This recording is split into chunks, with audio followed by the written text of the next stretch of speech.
Podemos ver também que a nova aliança é final. Hebreus 7, de 11 a 14 diz, mostra que há uma inseparável ligação entre a aliança e o sacerdócio. Hebreus 7, 15 a 28 mostra que o sacerdócio de Jesus é infindável, indestrutível, permanece e é final. Portanto, a aliança tem que ser permanente, imutável e final. Hebreus 13, 20 refere-se especificamente, então, à eterna aliança. O sacrifício de Jesus foi um sacrifício feito uma vez para sempre. Hebreus 9, 26. Não precisa de complementar esse sacrifício. E a fé aí foi dada uma vez para sempre aos santos. Judas 3. Se houvesse uma contínua revelação da fé, teria que haver uma contínua oferta de Jesus. Mas a verdade é que Jesus foi oferecido uma só vez. O Evangelho foi revelado uma só vez também. Não existirá mais sacrifício, não haverá mais mensagens de Deus para complementar a Bíblia. Então essa não era a situação do passado. Antes que Cristo viesse, Deus se revelou muitas vezes, em muitas maneiras. Mas então Ele deu sua última revelação através do seu Filho, Jesus Cristo. Veja aí. Hebreus 1, de 1 a 2. Então, pela própria natureza de Jesus, deve ficar claro que não poderia haver acréscimos nem modificações à perfeita mensagem que ele revelou através de seus apóstolos no primeiro século. Aceitar qualquer acréscimo, seja o livro do Mórmon, seja o mais recente pronunciamento de alguém que alega ser profeta, é negar a perfeição de Cristo e a mensagem que ele entregou. Então, os cristãos devem segurar firmemente o Evangelho já revelado. Assim, pois, irmãos, permanecei firmes e guardai as tradições que vos foram ensinadas, seja por palavra, seja por epístola nossa. Veja 2 Tessalonicenses, capítulo 2, versículo 15. Segundo de Pedro aí, capítulo 3, versículo 2, diz, para que vos recordeis das palavras que anteriormente foram ditas pelos santos profetas, bem como do mandamento do Senhor e Salvador ensinado pelos vossos apóstolos, Pedro dizendo. Também Judas, versículo 17, diz, vós, porém, amados, lembrai-vos das palavras anteriormente proferidas pelos apóstolos de nosso Senhor Jesus Cristo. Então, essas passagens são muito importantes. Elas indicam que o servo de Deus deve olhar para trás e ver a mensagem revelada pelos apóstolos e guardá-la, e não ficar à espera de mensagens vindouras. As Escrituras, na verdade, nos encorajam para permanecermos na revelação original e não procurar desenvolvê-la como a outra revelação do Senhor. Então, essa pregação, esse ensino de outras coisas extras é condenada pela palavra de Deus. Olha, sempre existiu e ainda existe um considerável perigo de pessoas serem enganadas por impostores.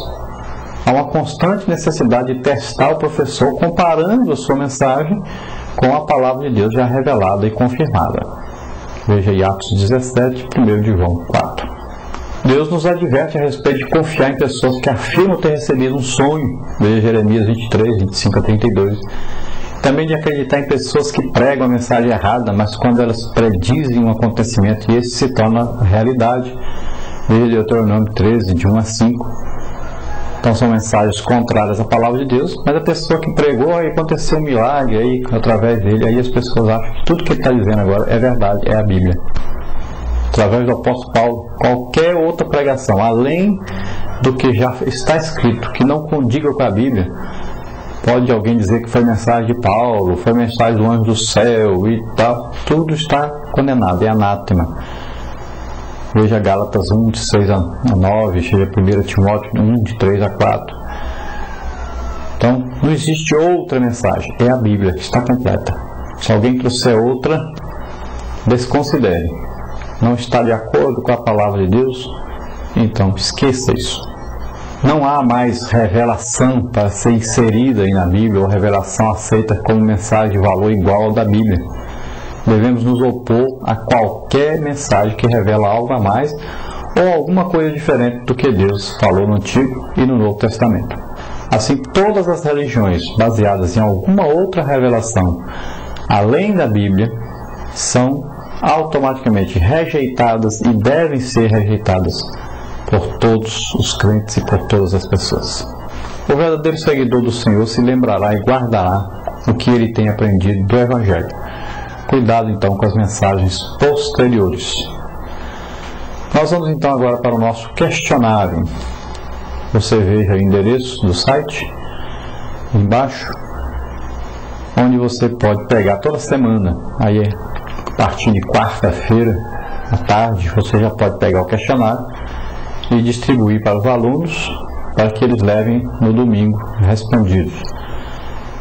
Isso faz com que o aluno leia a revista, estude a revista, se desenvolva o seu conhecimento da Palavra de Deus dentro do tema da lição.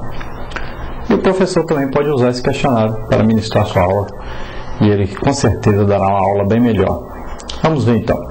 Número 1, e para completar o texto áudio: porque eu testifico a todo aquele que ouvir as palavras da profecia deste livro, que se alguém lhes acrescentar alguma coisa, Deus fará vir sobre ele as pragas que estão escritas neste livro. A nossa verdade prática, número 2 aí do questionário: é pecado gravíssimo adicionar, subtrair, substituir ou modificar qualquer parte da palavra de Deus. Depois aí na nossa introdução, a pergunta número 3: por que é um pecado abominável adicionar, subtrair ou modificar qualquer parte das Escrituras?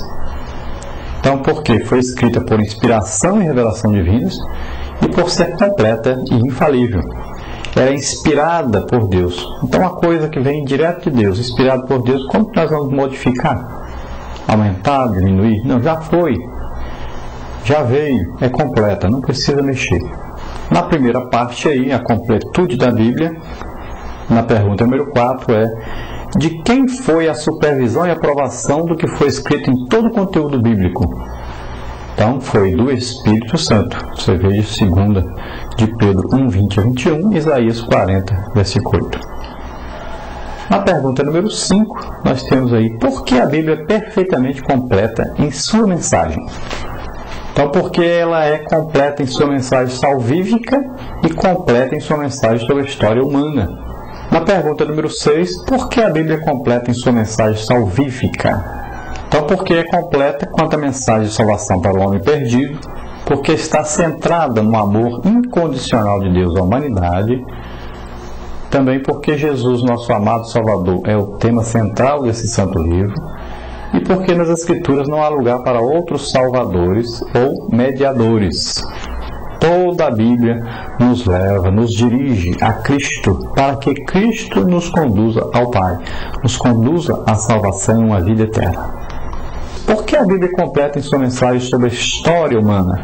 Então a Bíblia mostra que a história da humanidade é linear, tem começo e fim.